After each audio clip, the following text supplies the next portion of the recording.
निर्वाण कल्याण की पावन वेला।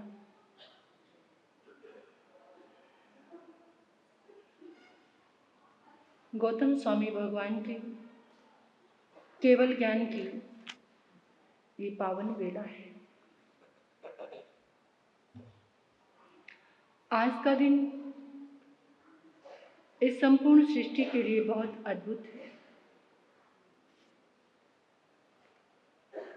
सौभाग्य है उनका जो इस शासन से जुड़े हुए हैं। परम भाग्य है उनका, परम पुण्य है उनका, जिन्होंने परमात्मा की अनुत्तर चरम देशना की आराधना की निर्बाध होकर के श्रद्धा के भाव से। आपको जिन शासन मिला है आप पुण्यशाली हैं, लेकिन जिनको शासन तो मिला है लेकिन उनको महावीर का महत्व और आगम का कुछ पता ही नहीं। मिलना और ना मिलना सब बेकार हो गया। आपको विरासत में मिला, हमें सौभाग्य से मिला है। आपको विरासत से मिला है, जन्म जात आप जैन हैं। आपको मेहनत नहीं करनी पड़ी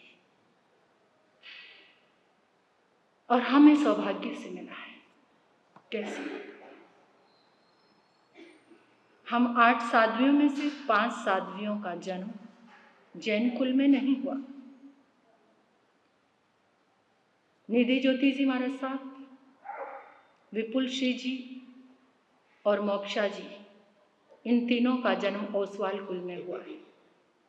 बड़े महाराज साहब क्षत्रिय कुल में,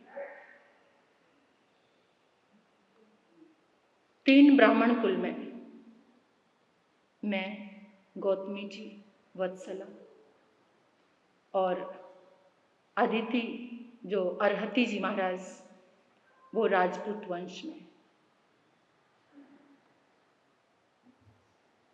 तो ये सौभाग्य, भले ही जैन कुल में जन्म नहीं हुआ लेकिन जिन शासन के लिए तो हुआ। जन्म तो हुआ है, जिन शासन के लिए ही हुआ है। सिर्फ 12 साढ़े 12 वर्ष माता पिता के पास रहना और बाकी जीवन तो जिन शासन को अर्पित। लेकिन आपको एक बात बताऊं कि ये जो पुण्य है, ये सौभाग्य है इस शासन से जुड़ने का। कहीं ना कहीं पूर्व में ये जो आज निर्वाण कल्याण की वेला में हम सबने समोशरण में बैठकर भाव यात्रा की, परमात्मा के उन वरदानों को सुना, मुझे लगता है कि कहीं ना कहीं किसी ना किसी भाव में पहले भी इस शासन से हम जुड़े हुए थे, तभी तो ये मिला। नहीं तो कैसे मिलता? पहले जुड़े हुए थे तभी ये मिला है। देवता भी तो आकर प्रभु की अनुमोदना करते हैं, वंदना करते हैं। कितनी बार, कितने त्रियंत समोशरण में आते हैं।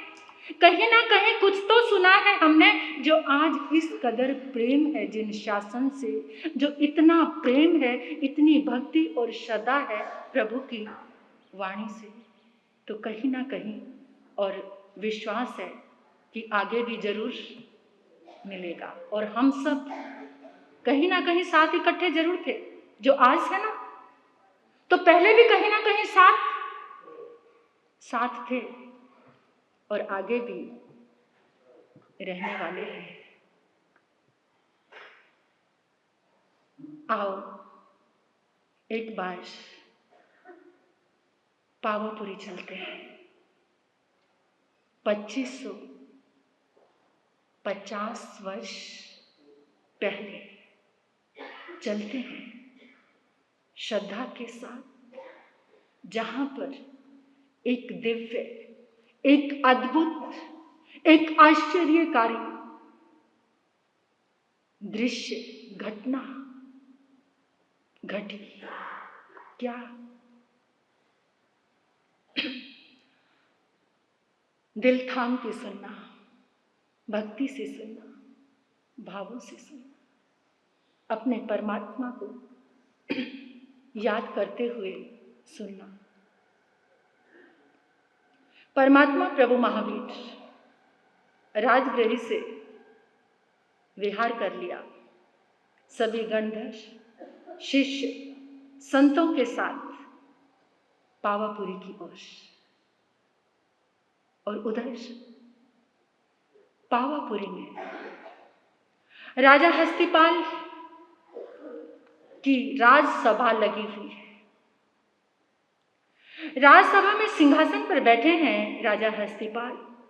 एकदम बहुत तीव्र सुगंध आती है, इतनी सुगंध मदहोश करने वाली। एकदम राजा को इतनी तेज सुगंध आई, इतनी सुगंध। अभी राजा इतना सोच ही रहा था तो एकदम आकाशवाणी हुई, राजा हस्तिपाल, तुम्हारा परम परम परम परम पुण्य जागृत हो गया है। बधाई हो, बधाई हो, बधाई हो, बधाई हो। राजन, तुम्हारे आंगन में दुनिया को तारने वाले कल्याण का मंदिर परमात्मा प्रभु महावीर पधार रहे हैं, पधार रहे हैं, पधार। राजा हस्तिपाल सिंहासन से खड़ा हो गया, झूमने लगा, नाचने लगा। मेरा भाग्य, अहो भाग्य, प्रभु पावापुरी पधार। You can't believe. अगर आपके कोई दिलो जान से प्यारे संतों का आगमन का आपको पता लग जाए तो कौन से प्रेम से कनेक्ट होते हो? कनेक्शन कैसा जुड़ता है? हस्तिपाल ने सुना, एकदम परमात्मा से ऐसा कनेक्ट, झूमने लगा सिंहासन से नीचे उतर कर कि जिसके आंगन में प्रभु आ रहे हों, ऐसी सूचना मिलते ही देव तो चला गया, लेकिन खुशियों का वरदान छोड़कर चला गया। चारों ओर नगरी में खबर फैल गई, परमात्मा प्रभु महावीर पावापुरी पधार रहे हैं, पावापुरी पधार रहे हैं, पावापुरी पधार रहे हैं। और देवों की सूचना थी, सूचना तो गलत हो ही नहीं सकती थी। राजा हस्तिपाल ने मुख्य द्वार से लेकर तोरण द्वार सजा दिए, पूरी नगरी को दुल्हन की तरह सजा दिया, सजा दिया। सुन लो, सजा दिया। ये क्या है? परमात्मा के आगमन की अनुमोदना है। जगह जगह पर खुशियां, और वो समय आया, प्रभु का प्रवेश हुआ। मंगल ध्वनियां, देव दुंदुभियां बज रही हैं। पूरी पावापुरी की जनमेदिनी एकदम दौड़ती दौड़ती दौड़ती दौड़ती परमात्मा के चरणों में, ऐसा लगता है जैसे सैलाब आ गया। धरती पर भी और आसमान में भी। आसमान में कौन? देवी देवता प्रभु को वंदन करने के लिए। और जैसे ही मुख्य द्वार पर प्रभु का आगमन होता है, मंगल ध्वनियां, देव दुंदुभियां, फूलों की वर्षा, रत्नों की वर्षा और मंद मंद सुगंधित हवा और जल के छींटे जैसे फुहारें होती है ना, जिसके ऊपर गिर रही है, वो इतना रोमांचित हो रहा है, इतना रोमांचित हो रहा है। महसूस करो कि हम भी उस जनमेदिनी में शामिल हैं। अपने प्रभु का आगमन हम सब भी देख रहे हैं। जिसके ऊपर वो फुहारे, वो पुष्प गिर रहे हैं, सब भाव विकोर होकर मदमस्त हो रहे हैं, दीवाने हो रहे हैं। और चलते चलते प्रभु रज्जुक सभा में, अभी तक प्रभु के जितने चातुर्मास हुए, किसी राजा में नहीं, बाहर उद्यान में होते थे। सिर्फ एक हस्तिपाल राजा का ही ये सौभाग्य था। धर्म सभा का आयोजन हुआ, समोशरण की रचना हुई, प्रभु विराजमान हुए और वो समय आ गया। कौन सा? आषाढ़, सावन, भादो। प्रभु ने जीवन के सारे रहस्य उस चातुर्मास में खोल दिए। कर्म, धर्म, पुण्य, पाप, आश्रम, संवर, निर्जरा, सारे के सारे जिसको लेकर इंसान जी सकता था, ऐसे सारे गूढ़ रहस्य खोल दिए। अब आसोज भी समाप्त हुआ, कार्तिकवदी त्रयोदशी आ गई। धनतेरस की मध्य रात्रि में इंद्र आए और विशाल 1 योजन, कैसा समोशरण? 1 योजन समोशरण की रचना इंद्रों ने की। प्रभु मध्य रात्रि में समोशरण में विराजमान हो गए और इंद्रों ने, देवी देवताओं ने नमोत्थुणं के पाठ से प्रभु को वंदन किया। सभी साधु साध्वियों ने क्षमा समनो, इच्छा में क्षमा समनो के पाठ से वंदन किया। सभी श्रावक श्राविकाएं, राजा, जनता, सबने किकुतों के पाठ से वंदन। ये व्यवस्था है, ये बनी हुई है कि इंद्रों ने कैसे वंदन करना है, साधुओं ने कैसे करना है, गृहस्थ ने कैसे वंदन करना है।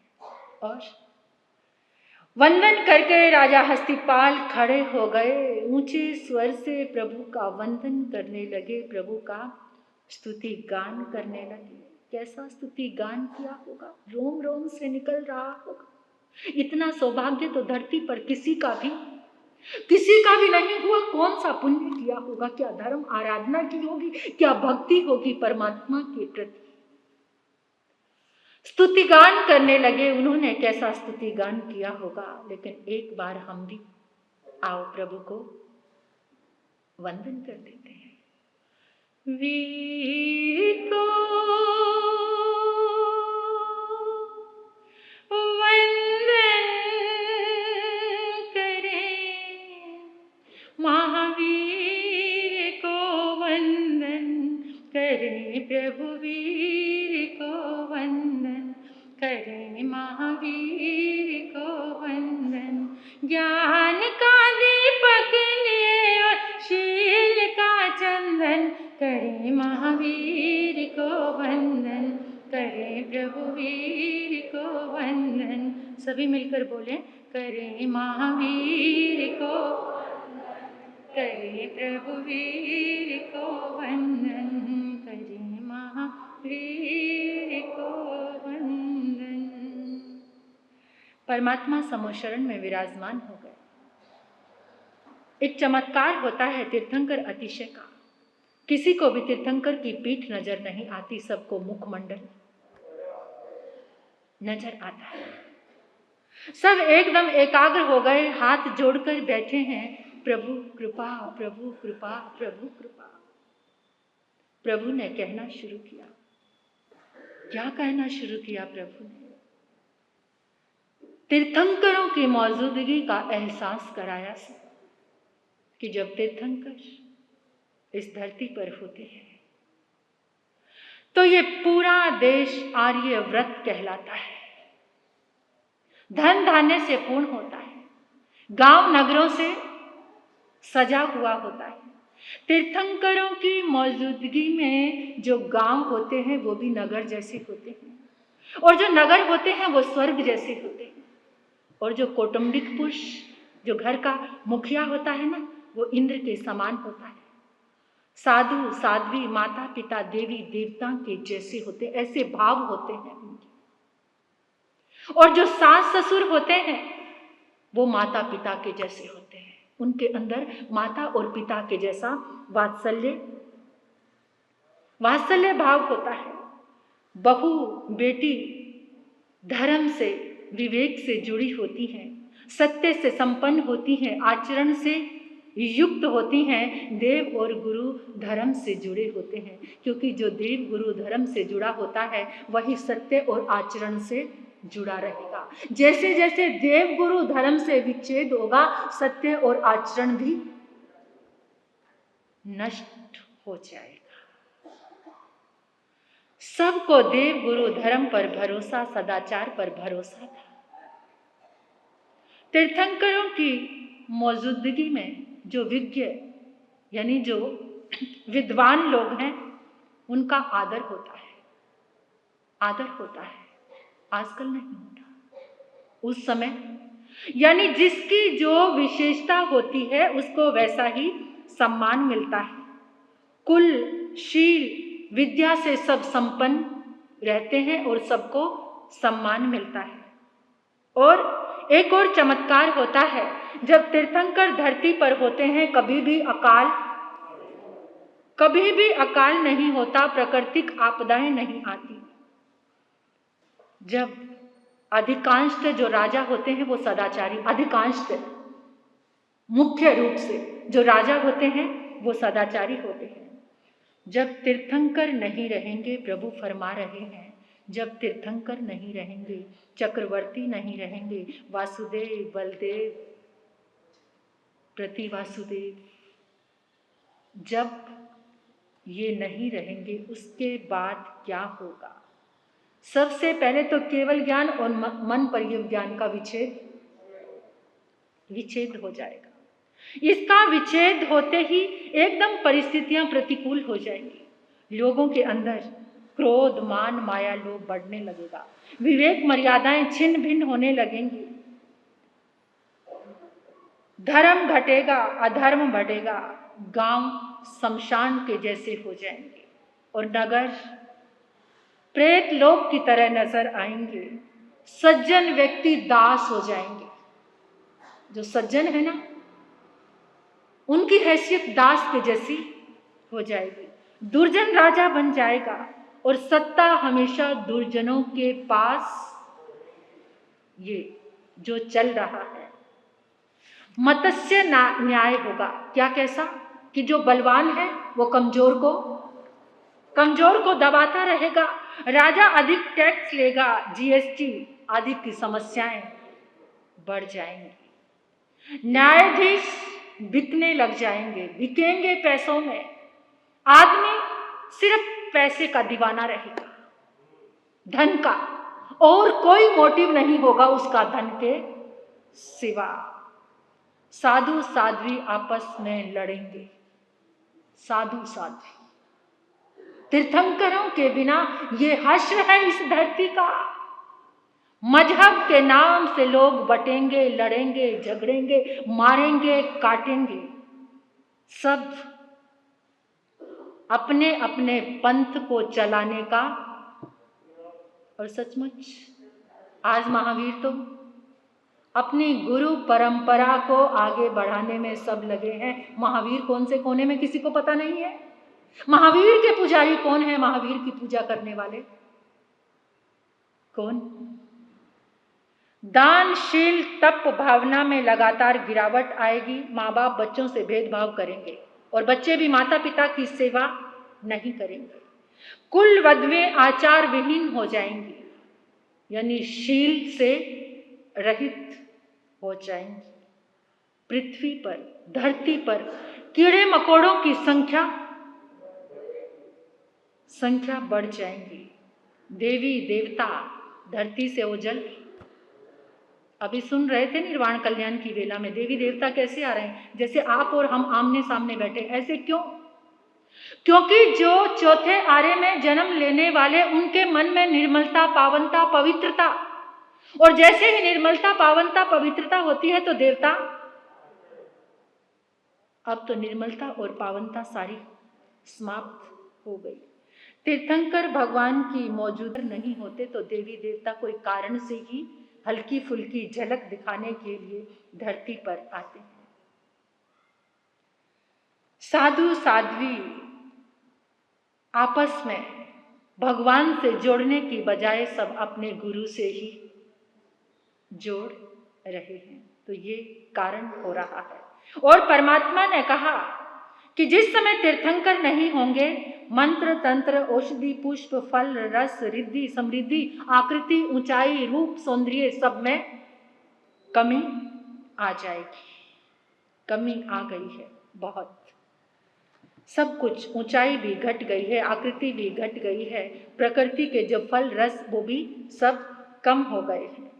सारे लोग सुन रहे थे और सुनते सुनते एक आवाज आई कि प्रभु, इस चौथे आरे के अंत में जब 63 शलाका पुरुष नहीं रहेंगे, यानी जब 5वां आरा आएगा और जब वो 5वां आरा भी व्यतीत हो जाएगा, तब क्या होगा?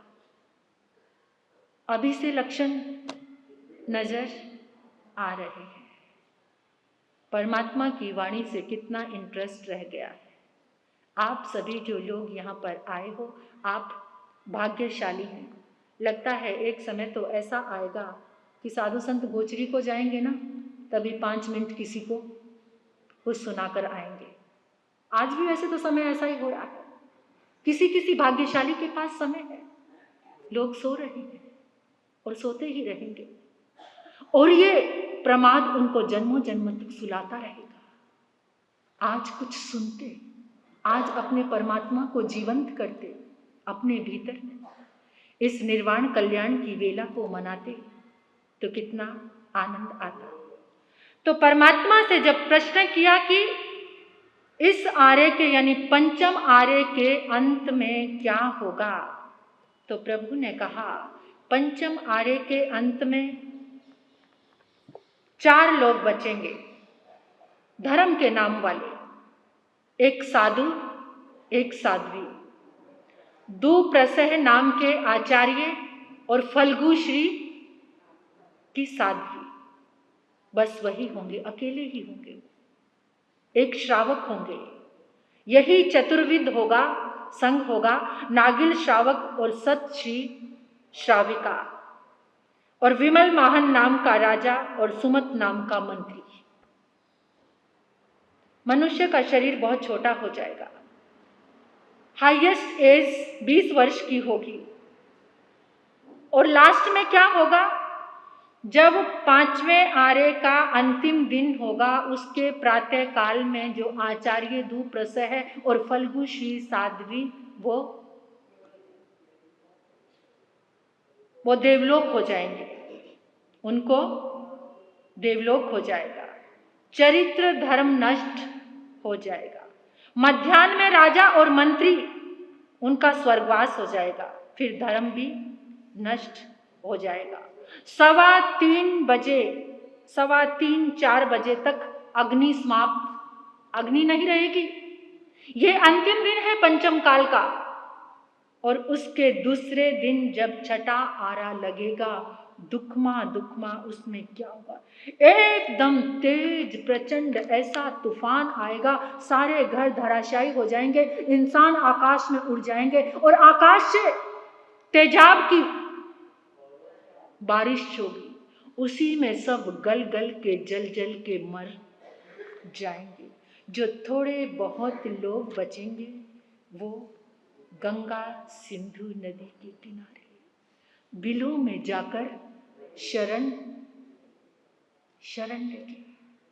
सूर्य ऐसा तपेगा, खाने को कुछ नहीं होगा। उस तेजाबी बारिश से सारी वनस्पति सब कुछ नष्ट हो जाएगा। सुबह उठेंगे, उस गंगा सिंधु नदी से मछली पकड़ेंगे, रेत में दबाएंगे, बिल में घुस जाएंगे, शाम को फिर बिल से बाहर आएंगे, उन मछलियों को निकालेंगे और खा जाएंगे। भगवान फरमा रहे, ऐसे वक्त से बचना चाहते हो तो जिन शासन की शरण में आ जाओ। इस दर्द से, इस तकलीफ से, इस दुख से अगर बचना चाहते हो तो जिन शासन की शरण में आ जाओ। ये वो जहाज है जो बैठ जाता है, वो छठे आरे में जन्म नहीं लेता। ये जहाज देवलोक में पहुंचा देता है और तब तक छठे आरे का दर्द निकल जाता है। ये सबको पता है कि सब कुछ छोड़ना है, लेकिन फिर भी पागलपन कितना है।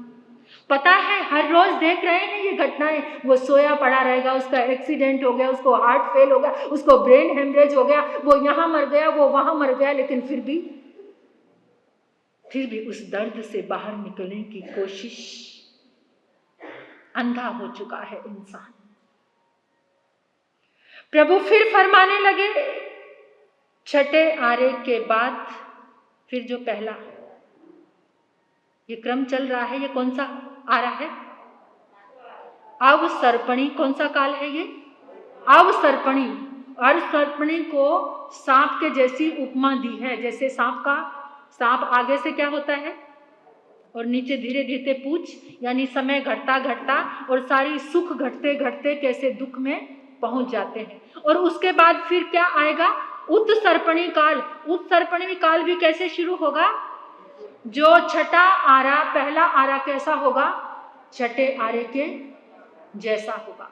दूसरा आरा पांचवें आरे के जैसा होगा और तीसरा आरा चौथे, यानी तीसरे आरे में तीर्थंकरों का 21,000 वर्ष छठे आरे के और 21,000 वर्ष पहले आरे के।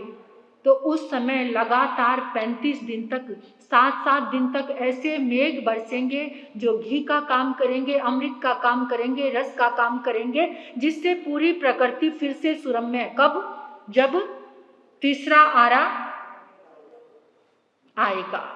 तो उस समय जो धरती है एकदम सुरम्य होगी, वातावरण, लोग बाहर निकल के देखेंगे चारों तरफ सुरम्य वातावरण, और फिर वो उस वातावरण को देखकर छोटे छोटे घर बनाने शुरू करेंगे, क्योंकि धरती पुनः जीवंत, सारा ताप जो 42,000 वर्ष का ताप है वो 35 दिन की बरसात से रसीला हो जाएगा।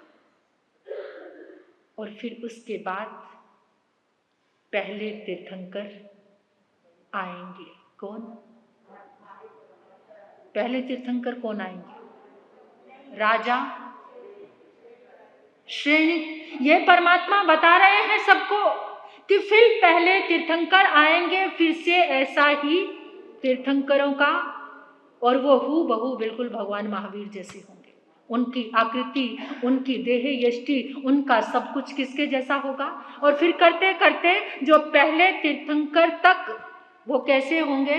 आदिनाथ भगवान के जैसे होंगे, उनका रूप रंग वैसा ही होगा। वैसे ही कुलकर आएंगे, वैसे ही चक्रवर्ती होंगे, यानी सारी की सारी व्यवस्थाएं परमात्मा ने, ऐसे ही युगलीय काल आएगा। इस तरह से ये काल का एक चक्र है। प्रभु ने बताया उसी समय राजा पुण्यपाल और राजा हस्तिपाल उठे। उनकी कुछ जिज्ञासाएं थी, वो जिज्ञासाएं प्रभु के वचनों से शांत हुई तो दोनों ही क्या बन गए? मुनि, संत बन गए। दोनों ही प्रभु के सामने दीक्षित हो गए। जो चातुर्मास का अध्यक्ष था अब वो क्या बन गया? मुनि हस्तिपाल। ये सब चल रहा है और करते करते 14 आ गई। प्रभु निरंतर वो अमृत वरदान देने के लिए तैयार पहले से ही। एक प्रश्न किया गौतम स्वामी ने कि प्रभु, आपके निर्वाण के बाद 5वें आरे का प्रारंभ कब होगा? प्रभु ने कहा 3 वर्ष 8.5 महीने के बाद, यानी 3 वर्ष 8.5 महीने प्रभु ने पूरी 24 चक्रवर्ती वासुदेव सबके नाम बताए। फिर जब 3 बजने वाले थे तो प्रभु ने एकदम कहा, गोइमा गोइमा उठो, उठो, गोइमा उठो। एकदम हाथ जोड़कर गौतम खड़े हो गए।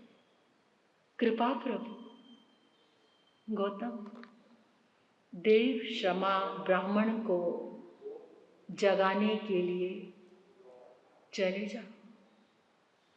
गौतम स्वामी ने कुछ नहीं कहा। हम होते तो कितनी बार कहते, नहीं अभी नहीं जाना, बाद में जाएंगे। प्रभु आपको छोड़कर इतनी विनय, उस विनय के बल से वो बने अनंत लब्धि के भंडारी। एकदम आराम से उठ गए, कुछ भी तो नहीं कहा। जैसे प्रभु ने कहा वैसे ही गौतम चल पड़े। जो इतना हाँ कहता है, इस ब्रह्मांड में जितनी पॉजिटिव एनर्जी होती है वो तुरंत उसके साथ जुड़ जाता है और अपने भीतर समेट लेता है। ये हमारे व्यवहारिक जीवन के लिए भी है। जब हम हाँ कहते हैं तो सारी दिव्य शक्तियां, पॉजिटिव शक्तियां हमारे भीतर प्रवेश करना शुरू कर देती हैं, और जब हम ना कहते हैं तो सारी नेगेटिव एनर्जी हमारे भीतर आने लगती है। गौतम तो चले गए। उसके बाद आर्य सुधर्मा स्वामी खड़े हो गए। खड़े होकर कहने लगे, प्रभु आपके निर्वाण के बाद केवल ज्ञान का सूर्य कब अस्त होगा? केवल ज्ञान का, सुन लो ध्यान से, केवल ज्ञान का सूर्य कब अस्त होगा? प्रभु कहने लगे, हे देवानुप्रिय, मेरे निर्वाण के बाद 12 वर्ष के तक गौतम स्वामी केवल ज्ञानी रहेंगे। कितने वर्ष तक? 12 वर्ष तक गौतम स्वामी केवल ज्ञानी रहेंगे, और फिर 20 वर्ष बाद तुम्हारा निर्वाण होगा, और फिर 64 वर्ष बाद जम्बू स्वामी का निर्वाण। यानी पंचम काल में भी क्या हुआ? पंचम काल में भी क्या हुआ? मोक्ष हुआ पंचम काल में। लेकिन उसकी शर्त क्या है? जन्म किस में हुआ? चौथे आरे। जिसका जन्म चौथे आरे में होगा उसका निर्वाण, मोक्ष पंचम आरे में हो सकता है। अभी इतनी ही बात चल रही थी, एकदम इंद्र घबराया हुआ दौड़ा दौड़ा आया, और इंद्र आकर हाथ जोड़कर खड़ा होगा, प्रभु प्रभु प्रभु प्रभु मेरी बात सुनो प्रभु। प्रभु मुस्कुराने लगे, बोलो इंद्र। प्रभु आपके सारे कल्याणक 4 हस्तोत्र नक्षत्र में हुए हैं, लेकिन आपका निर्वाण कल्याणक भस्म ग्रह में होने वाला है प्रभु, जो आपके शासन के लिए बहुत हानिकारक है। सब कुछ नष्ट हो जाएगा प्रभु, आपका शासन छिन्न भिन्न हो जाएगा प्रभु। प्रभु 2 घड़ी के लिए, 2 घड़ी के लिए, 2 घड़ी के लिए अपनी आयु बढ़ा। प्रभु कहते, इंद्र भूतो न भविष्यति, ऐसा नहीं हो सकता प्रभु। सब कुछ छिन्न भिन्न हो जाएगा। ना पहले कभी ऐसा हुआ है, ना होगा, कभी भी नहीं हो सकता। इंद्र तो मायूस होकर उदास चेहरा लेकर बैठ गए, और सचमुच उस भस्मक ग्रह ने उत्पात मचा दिया। प्रभु के समय में जैन की संख्या कितनी थी? करोड़ों में। और आज इतने अकाल, इतने दुष्काल, इतना सब कुछ घट गया। इंद्र उदास होकर बैठ गया। प्रभु की देशना चल रही है, 55 अध्ययन विपाक सूत्र के और 36 अध्ययन उत्तराध्ययन सूत्र के। जैसे ही मरुदेवी माता का अध्ययन प्रारंभ हुआ, उसी समय परिषद एकदम मौन होकर, स्तब्ध होकर के आंखें मूंदे हुए सुन रही थी। सारा कुछ ऐसे चल रहा था जैसे एक तिल भी गिरे तो आवाज आए। इतने मौन के साथ सब परमात्मा से जुड़े हुए थे। और इतने में ही प्रभु ने अपने स्थूल शरीर के सारे स्पंदनों को, सारे कंपनों को, सारी तरंगों को स्तब्ध, शांत कर लिया। स्थूल भाषा मौन हो गई। एकदम जो सूक्ष्म शरीर था, सूक्ष्म शरीर की सारी वर्गणाओं को परमात्मा ने समेट लिया। वचन को, मन को, काया को, सारे सूक्ष्म योगों को निरोध कर दिया। परमात्मा के सारे आत्म प्रदेश एक काया में एक ही जगह घनीभूत हो गए। और अ, ई, री इतने सा जो बोलने में समय लगता है, उतने समय परमात्मा की चेतना, आत्म प्रदेश सब बिखर गए और प्रभु की आत्मा मोक्ष की ओर प्रयाण, निर्वाण हो गया। परमात्मा का निर्वाण हो गया। वाणी मौन हो गई। जो जनता मौन के साथ सुन रही थी, एकदम देखा सुधर्मा स्वामी ने प्रभु की आवाज नहीं आ रही, एकदम आंखें खोली। ये क्या?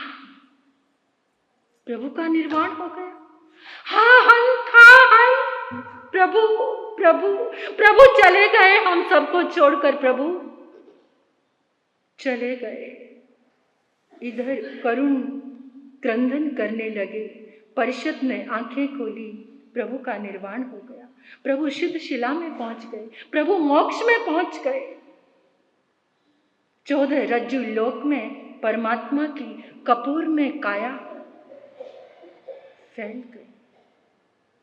और इधर सब देख रहे हैं। इंद्रभूति सुधर्मा स्वामी देखने लगे। किसी को किसी का पता नहीं, इतने तन्मय हो गए थे।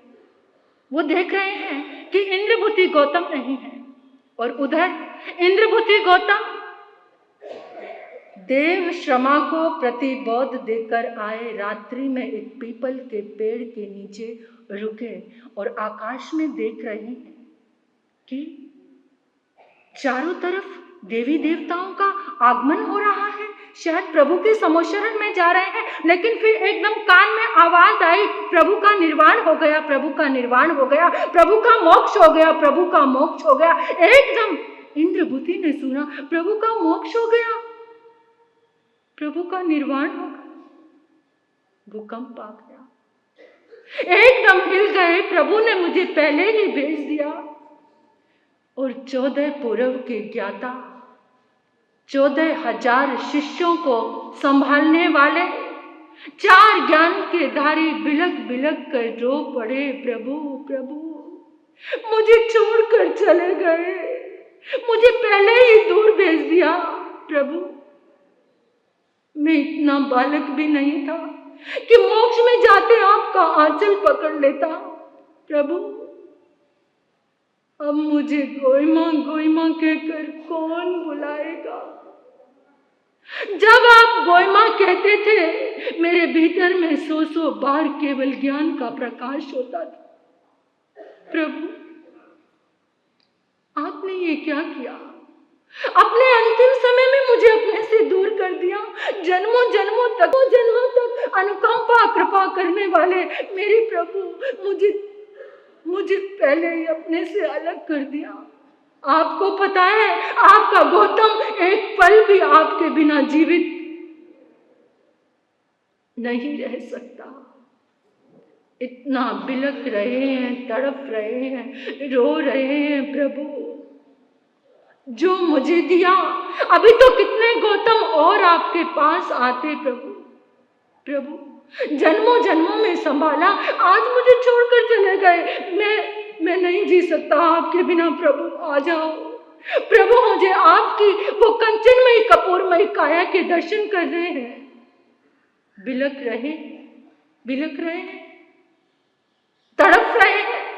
उसी समय सुधर्मा स्वामी ने कहा, इंद्रभूति कहीं नजर नहीं आए, इंद्रभूति कहीं नजर नहीं आए। शक्रेंद्र को कहा, जाओ इंद्रभूति को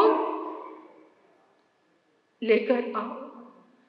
शक्रेंद्र इंद्रभूति के पास, गौतम स्वामी के पास पहुंचते हैं और देखते हैं आंसुओं से भीगा हुआ चेहरा, रोते जा रहे हैं, बिलखते जा रहे हैं। जैसे ही इंद्र ने प्रणाम किया, उसी समय इंद्रभूति कहने लगे, इंद्र प्रभु हम सबको छोड़कर चले गए और मुझे देखो, अंतिम समय में मैं उनको देख भी नहीं पाया।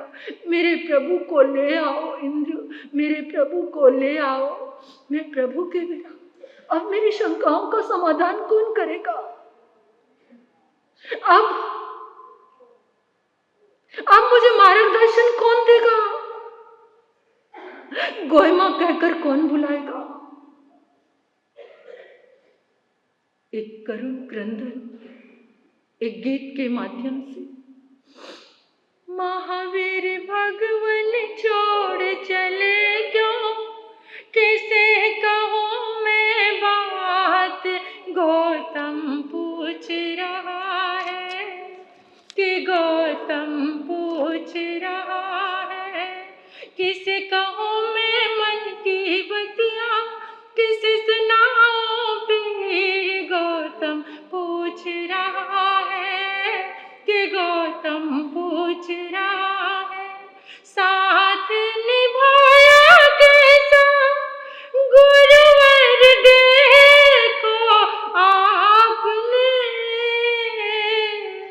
छोड़ अकेला चल दी मुझसे मुखड़ा मोड़ के। कौन तो मेरी भूल बताए, कौन करेगा माफ, गौतम पूछे।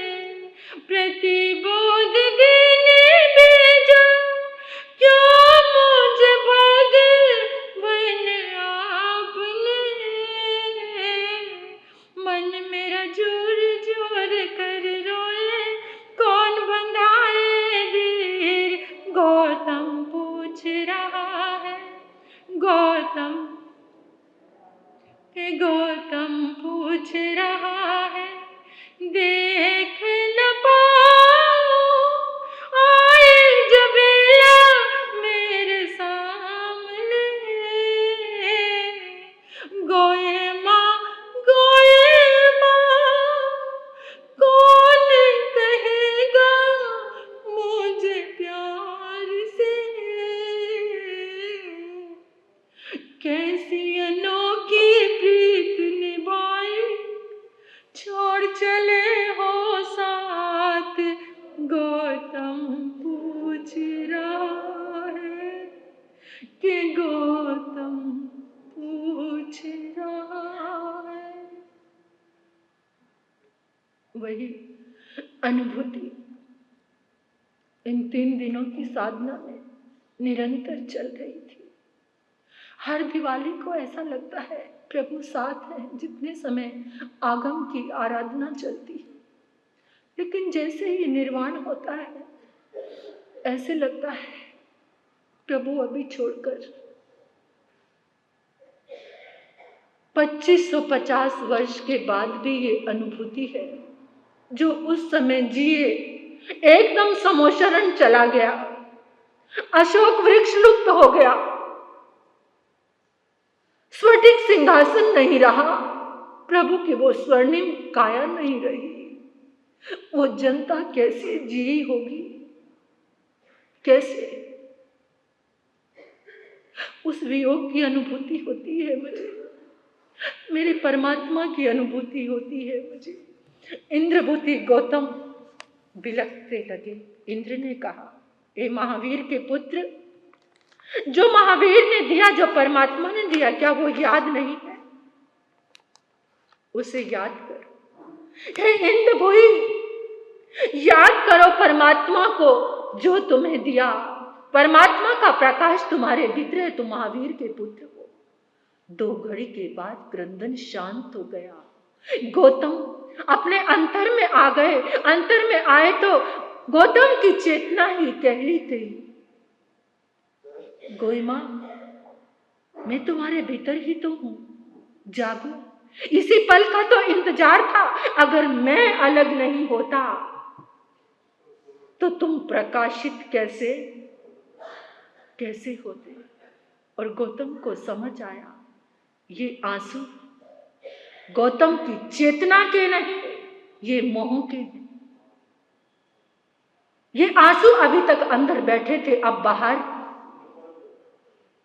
लेकिन मुझे लगता है कि जो परमात्मा के लिए रोता है वो परमात्मा जरूर बनता है। जो संसार के लिए रोता है वो संसार में ही। हम हर पल तो रोते हैं, लेकिन किसके लिए? सोच कर देखो कि आपने परमात्मा के लिए रोए? ऐसा वियोग, ऐसा विच्छेद क्या महसूस हुआ है? क्या अंदर तड़प हुई है? अगर इस तड़प में जो आंसू बहेंगे, एक एक आंसू तुम्हारे सारे पापों को धो देगा। और इतना जागे सारे मोह के, जो किंचित मात्र ही तो मोह था। प्रभु ने कहा था, गौतम तुमने सागर पार कर लिया, तुम किनारे पर जहां 1-2 कदम का जल है, सिर्फ वहां पर खड़े हो। और वो एक कदम उठाया और गौतम को केवल ज्ञान हो गया। अहो ज्ञानम की दुंदुबियां बजने लगी। और अब इंद्र केवली गौतम को साथ लेकर आए। परमात्मा प्रभु महावीर के गौतम ने एक बार पूछा था, प्रभु आपके ये देह और तीर्थंकर नाम कर्म के शुभ तरंगे पुद्गल, ये शरीर के परमाणु इस संसार में कब तक व्याप्त रहेंगे? तो प्रभु ने कहा था कि हे गौतम, ये काया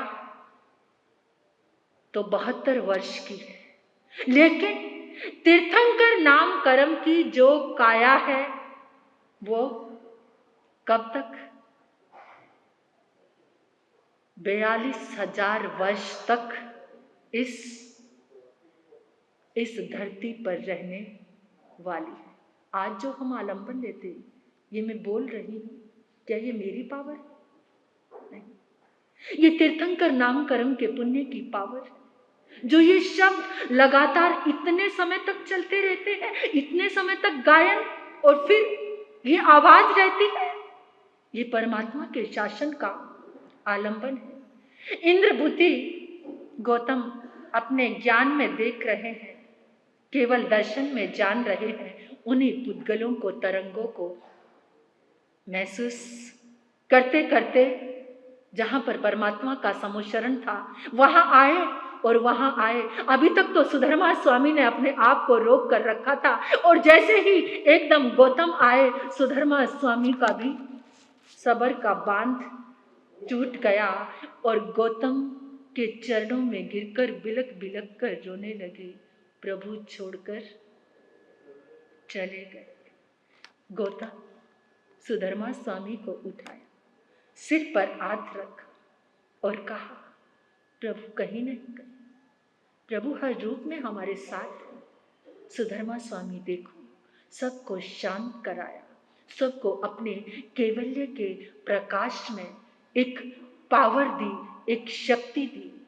और उधर से देवी देवता उनके कल्याण का उत्सव मना रहे हैं और उधर परमात्मा की देह को इंद्र आज्ञा दी देवताओं को, जाओ नंदनवन से चंदन की लकड़ी लेकर आओ, क्षीर सागर से जल लेकर आओ और प्रभु के ऊपर रत्नों से जड़े हुए दुशाले चंदन की चिता पर प्रभु को वायु कुमार देव ने वायु चलाई, अग्नि कुमार देव ने अग्नि दी और इस तरह से परमात्मा की उस देह यष्टि का विसर्जन होता है।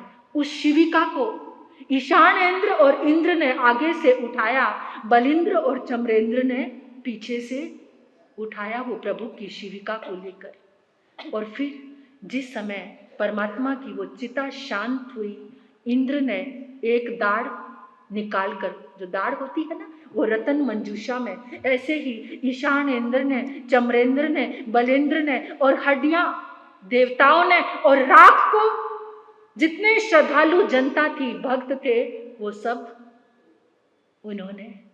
और इस तरह से सुधर्मा स्वामी ने फिर इंद्रभूति से निवेदन किया, आप प्रभु बने हो तो प्रभु का आसन ग्रहण करो। इंद्रभूति गौतम ने कहा, सुधर्मा नहीं, अब प्रभु के पाट पर विराजमान तुम रहोगे, क्योंकि इस पाठ में विनय का रिश्ता है। जो विनय के वरदान परमात्मा ने बताए, इस पाठ से जुड़ा है विनय का रिश्ता। केवल ज्ञानी क्या कहता है? जो मैं देख रहा हूं। और जिसको केवल ज्ञान नहीं हुआ, जो प्रभु ने फरमाया। तो इस तरह से आज के दिन ही क्या निर्धारित हुआ कि परमात्मा के पाठ पर पहले आचार्य बनकर सुधर्मा स्वामी विराजमान होंगे। और किस दिन विराजमान हुए? पंचमी को, जो हमारे जिन शासन में ज्ञान पंचमी के आज से डिसाइड किया और उत्सव कब मनाया? ज्ञान पंचमी को, और सभी को सूत्र मिले। तो आज का दिन कितना पावन, कितना पवित्र। और पंचमी के बाद सारे देवी देवता स्वर्ग की ओर प्रयाण कर गए। जो देवी देवताओं का तांता लगा रहता था ना प्रभु के समूह शरण में, फिर वो कभी कभी, और अब तो एक झलक पाने के क्या क्या कुछ करते हैं। तीर्थंकर को मना लो, सारे देवी देवता देख रहे हो कैसे आ रहे थे। शक्रेंद्र प्रसन्न हो जाएगा, सब देवी देवता प्रसन्न हो जाएंगे जब तीर्थंकर स्तुति और तीर्थंकर भक्ति करोगे। तो ज्ञान पंचमी को सभी ने एक विशेष आराधना के लिए आना है। अब गुरनी मैया के मुखारविंद से आप उनके 4 दिन की साधना से अमृत, मंगलमयी, तपोमयी, जपोमयी, लब्धि संपन्न वाणी को ग्रहण करेंगे। परम पुण्यशाली हैं जिन्होंने परमात्मा की ये निर्वाण कल्याण उत्सव, गौतम प्रभु का केवल ज्ञान उत्सव मनाया। और जिन शासन का आराधक वो पाठ, जो आचार्य पाठ परंपरा हुई, प्रारंभ हुई, उसका अनुमोदन किया। आप सभी का हार्दिक हार्दिक अभिनंदन।